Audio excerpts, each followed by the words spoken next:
G'day, I'm Ralph Schwartz. Welcome to Geoterrics Outdoors Australia and another segment in the Day in the Outdoors With series. My guest today is sitting with me here at Mount Mackenzie in Tenterfield. Just helped him pack up from day one of a 2-day gig at the Tenterfield Autumn Festival, where he's been regaling the crowds with his stories, with his cookery and the most amazing camp oven food that you've ever had in your life.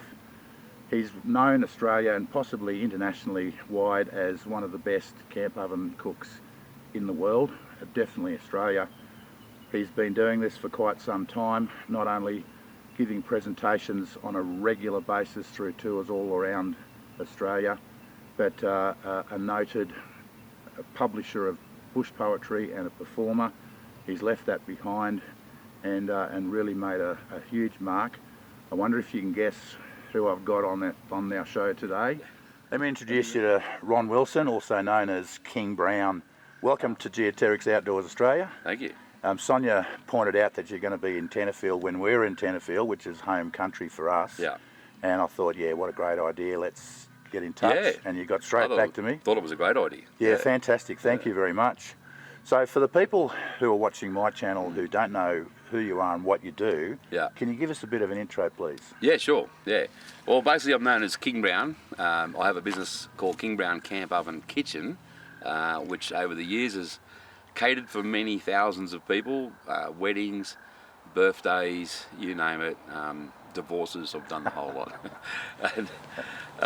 And I've cooked for up to 350 people in one hit, 3-course meal plus breakfast the next morning. That's about the highest number in one hit in a catering event.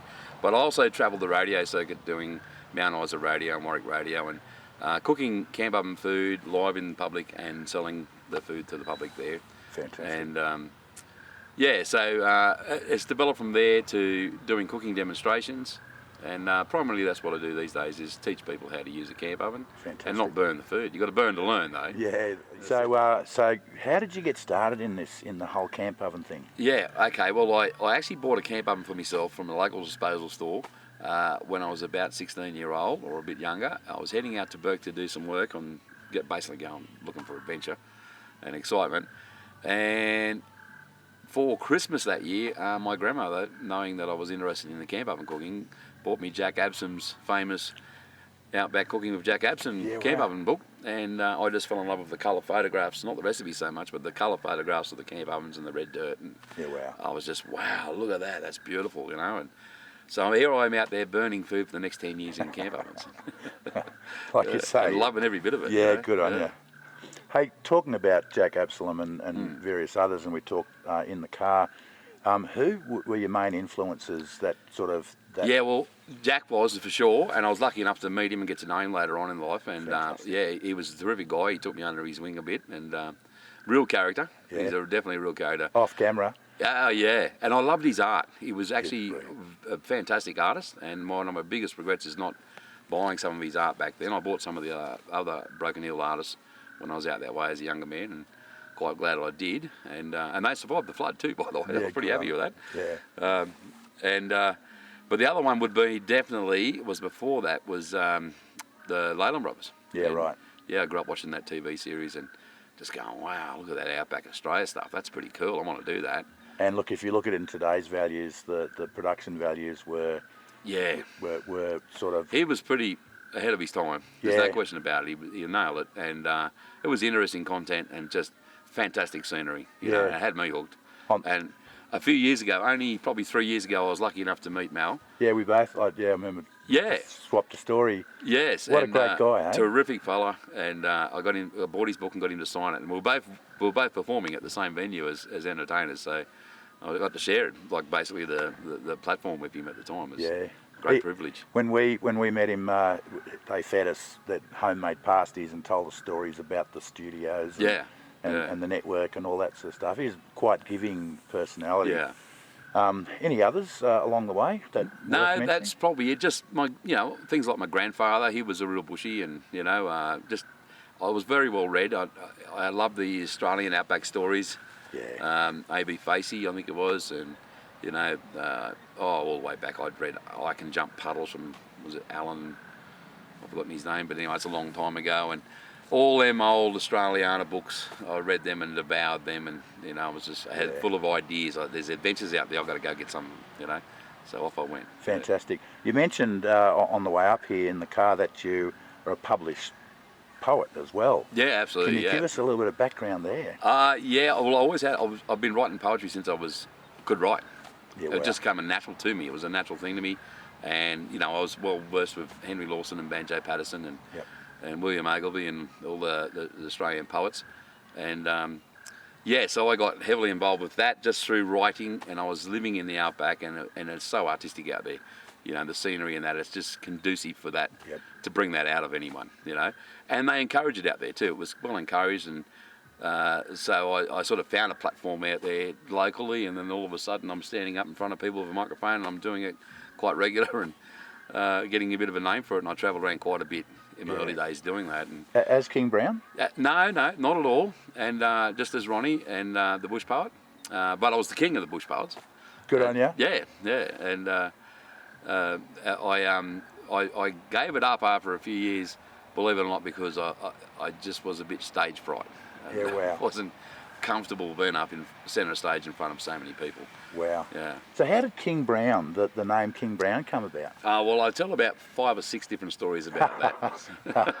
Depends how many drinks you've had, or well, who the audience exactly is. Right. It's one of those things. My nickname in Burke was the King, and that's just one of those things. In the outback, you get nicknamed. That's how it works out there. And I'm King. That's it. I was just been King in Burke for forever. Yeah, wow. And I needed to have a bit of a persona and a name for my business and what I was doing, and I thought, well, King Brown's pretty good, so... Yeah, how many Ron Wilsons are there in Australia? Well, there's a lot, I see them on big 5,000. Furniture trucks and all sorts of places. No, good work. I think that's a good move, mate. That's great. So, but King Brown, and also, of course, in the outback, you've got a stubby of beer, it's only a little bottle of beer. Well, those big bottles of beer, they're called King Browns. Right. Yeah, of course. And I used to drink King Browns. So, yeah, okay. Yeah, so we'll stick with that one. So Ron, what's your favourite memory of the outdoors? Yeah, it was. I used to be a professional rabbit shooter, and I shot a few different areas. I shot around just north of Condo, Majuba Station, and out in central there, middle of New South Wales. But my favourite place was up on the Dingo Fence. I don't know, it's 4 or 5 hours or 6 hours or so west of Burke, northwest of Burke, up near Hamilton Gate, and well north of Benaring sort of thing. And I used to love it out there. Absolutely amazing country, and teeming with wildlife, and the rabbits were pretty plentiful back them days. And then Cleese virus eventually wiped us out, of course. Yeah. But it was a great life, and I absolutely loved it. I had a friend with me, my shooting partner, who was a bit older than me and was very, very good at camp ovens. And he really took me and put me on the right path with him, and showed me that it didn't have to be just an all-in one-pot wonder, we call them, stew, or chuck in a roast and burn hell out of that. I mean, there was other things you could do. He taught me all this, and he taught me all these different techniques and that, and we were eating amazing food out there. I'll never forgot. And it became a bit of a challenge. We'd take turns of cooking, and we tried to outdo each other. And the day he rocked in, and I've come up for dinner, and he's dishing it out, and he's got quail that's been stuffed with kangaroo mince laced with sage and onion, and sitting there with a sauce all over it on a plate, and I'm looking at it, it's like something out of a French restaurant. Yeah, wow. And here we are in one of the most isolated places on the planet, certainly in Australia anyway. We're a long way from anybody, and we're eating like that, and I'm thinking, wow, this is just extraordinary, What a memory. Yeah, and, we were eating wild duck, we were eating wild pig, kangaroo, we'd mince it up, or we'd just bake it, and rabbits, of course. Yeah, of course. We used to have to eat ferrets on Sunday to chase the rabbits out. We'd ate that many rabbits. Yeah, wow. But we wouldn't just have a rabbit. It'd be Kentucky fried rabbit. Yeah. We'd jazz it up, and we'd stuff them with Parmesan cheese and garlic and stuff like that. I mean, it was just gourmet all the way through. You had to outdo the other bloke. You can't unlearn that once you know how to do that, and once you get a taste for it. Yeah. So but he set me on the path of pushing myself and I was trying to beat him. Yeah, right. But in the end, I wasn't. I was trying to beat me. I was trying to make that camp oven food better and better and better, and invent new things and come up with new things. And I go, I see a recipe and go, geez, that looks great. And I'd read the recipe, and I'm not real good at reading recipes, and there'd be a list of ingredients that long, and I'd shorten to about that. Yeah, right. And have a go at it, and it came out awesome. I just have a knack for figuring out how to get that flavour, how to get that colour and that look and that taste, and do it with way less trouble and ingredients than what a commercial cook will do. Yeah, wow. But yeah, the Outback would be my favourite. Yeah, the rabbit shooting days. That was awesome. Fantastic. So, mate, I've got to ask you, what makes you happy in the outdoors and what makes you mad in the outdoors? Okay, I'm pretty easily pleased, Give me a big fire that's making beautiful coals and a couple of camp ovens, and I'm a fairly happy man, especially if there's a beer in the esky, Oh, yeah, good. Absolutely. And near a riverbank, even better. Hello, Yeah. fishing rod going, yellow belly. Yeah, good. Unhappiness is finding where someone's been at the camp before you and left a mess or something like that. Don't like that. Yeah. Pollution in the bush, there's no need for that. No, We can go in and cook and enjoy the outback and the beautiful scenery of Australia and not leave an impact. Yeah, good. All right, so what won't you leave home without? Well, camp ovens number one, obviously, but I can narrow that down. I've got over 60 camp ovens myself. I have one in particular that has my name cast in the lid. It's made in Australia, Ballarat Harding cast camp oven. They're very sought after now, the Harding ovens. I've got a full set. And this one in particular I bought in 1994. It's got Ron Wilson and 1994 cast into the lid. Wow. So a lot of collectors in camp ovens in Australia own the full set of Hardings, and they pay a lot of money for them to get in the set. But I don't know of anyone else out there that's got their name on the lid, so I'm pretty proud of that one. You've got your own brand as well. I have my own brand of camp oven now, the King Brown camp oven. Cast aluminium. They look fantastic. Yep, and made in Australia too. Made in Australia, quite proud of it, and they do a great job. The caravanners love them because they're light, but they cook very similar, and they're actually quite friendly to use. It's a bit harder to burn the food. Cast iron is temperamental, it builds and stores heat, whereas aluminium sheds heat quite efficiently.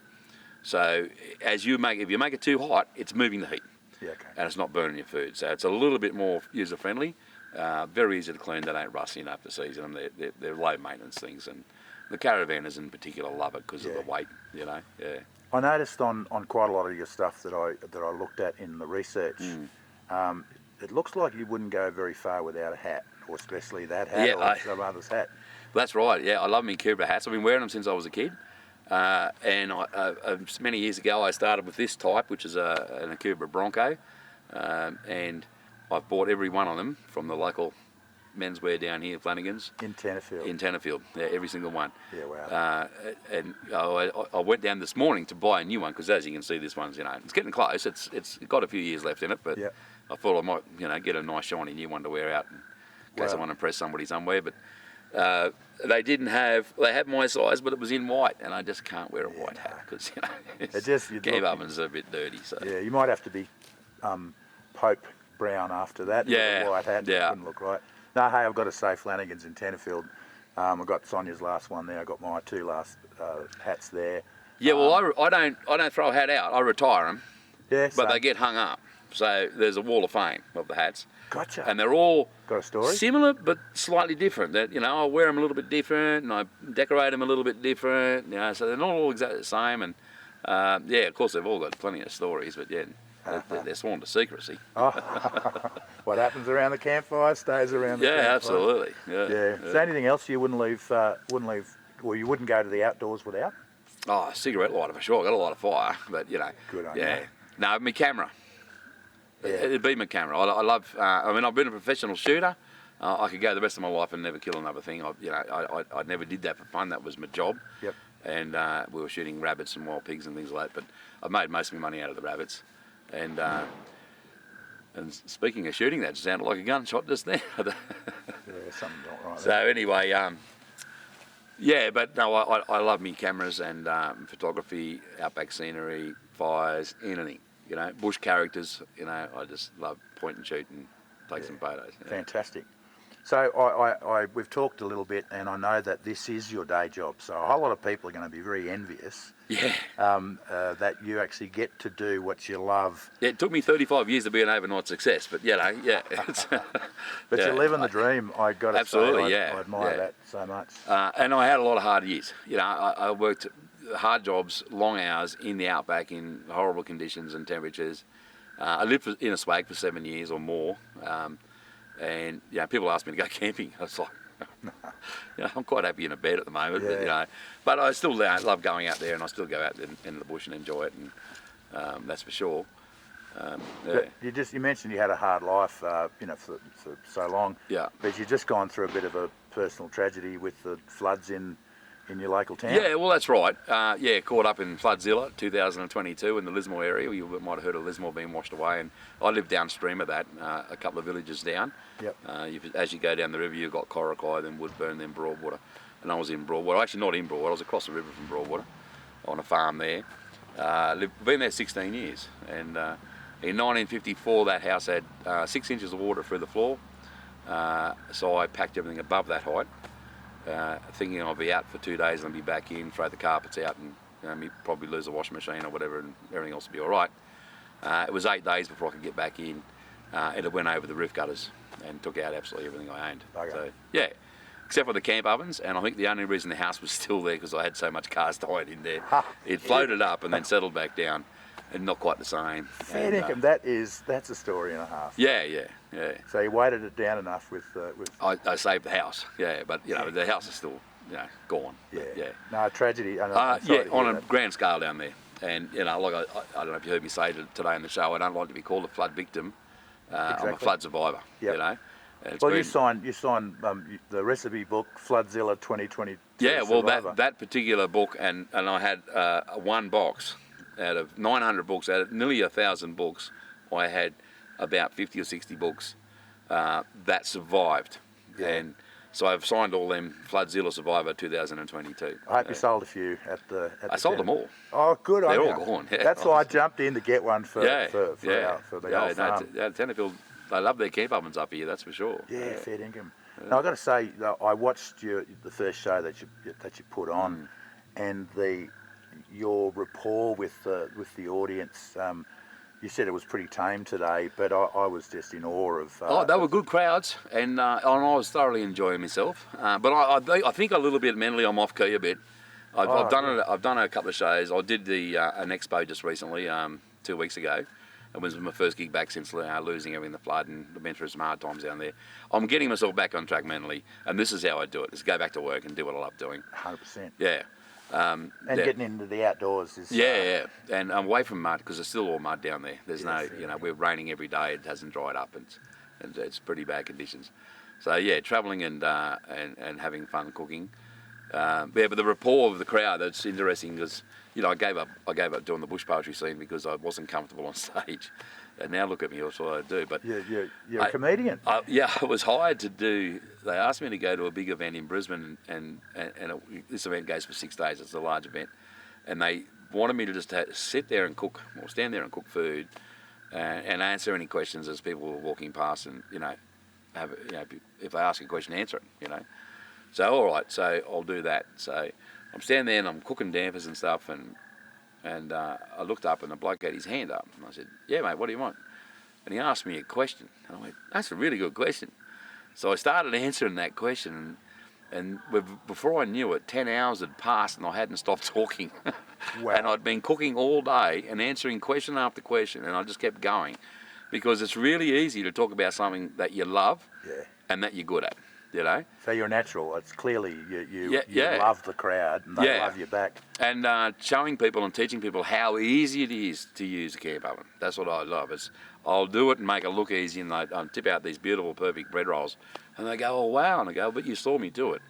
I hardly paid any attention to it. Yeah. I showed you how I set it up, and then I walked away and I was talking to you guys, telling you jokes, and I come back and went, "Hey, look at that."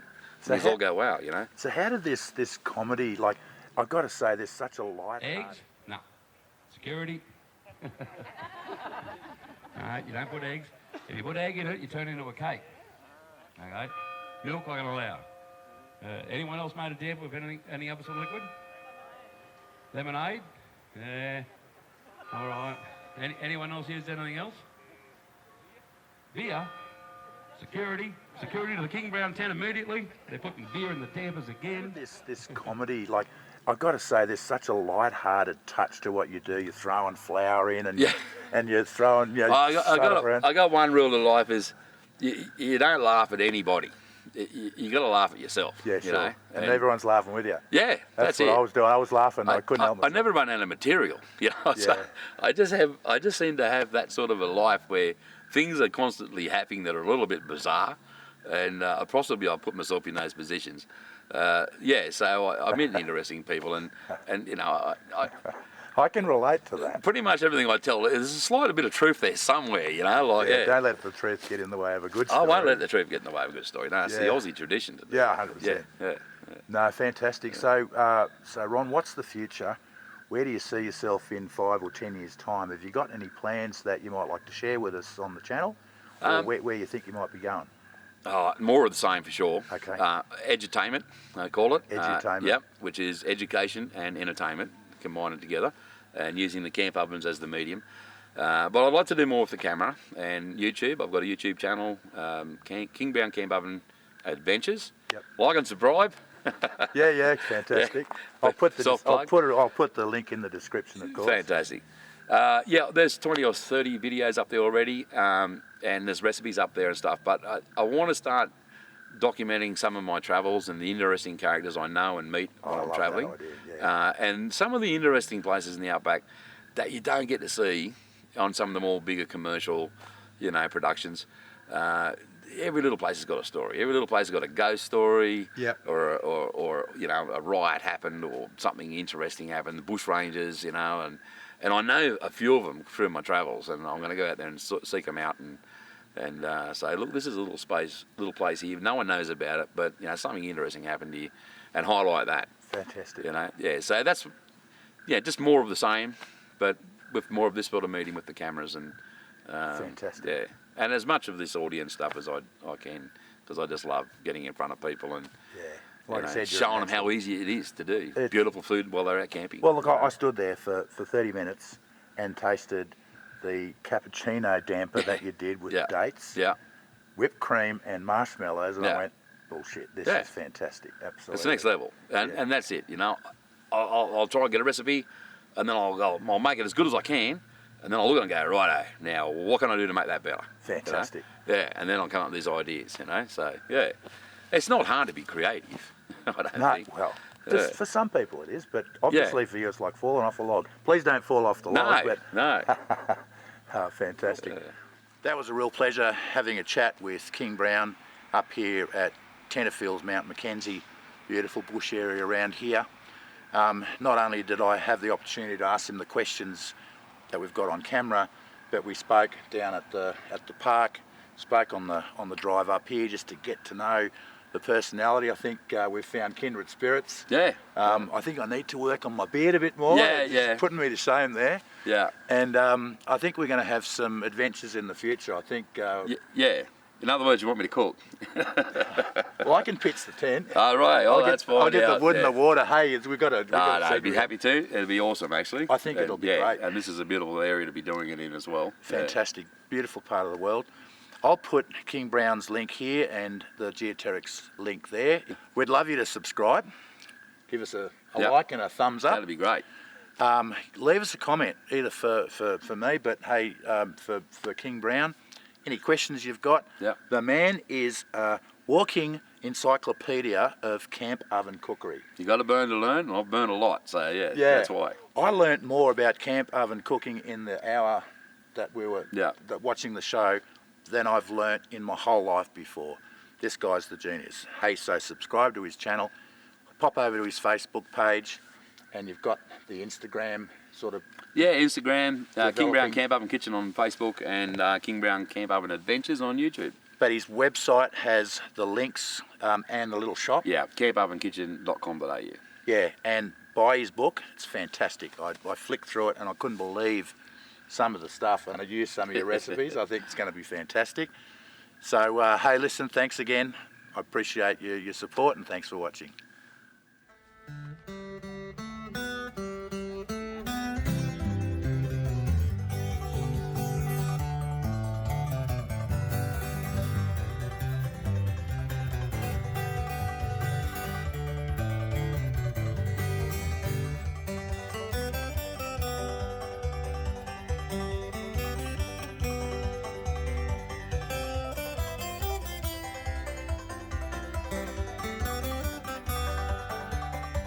Bye.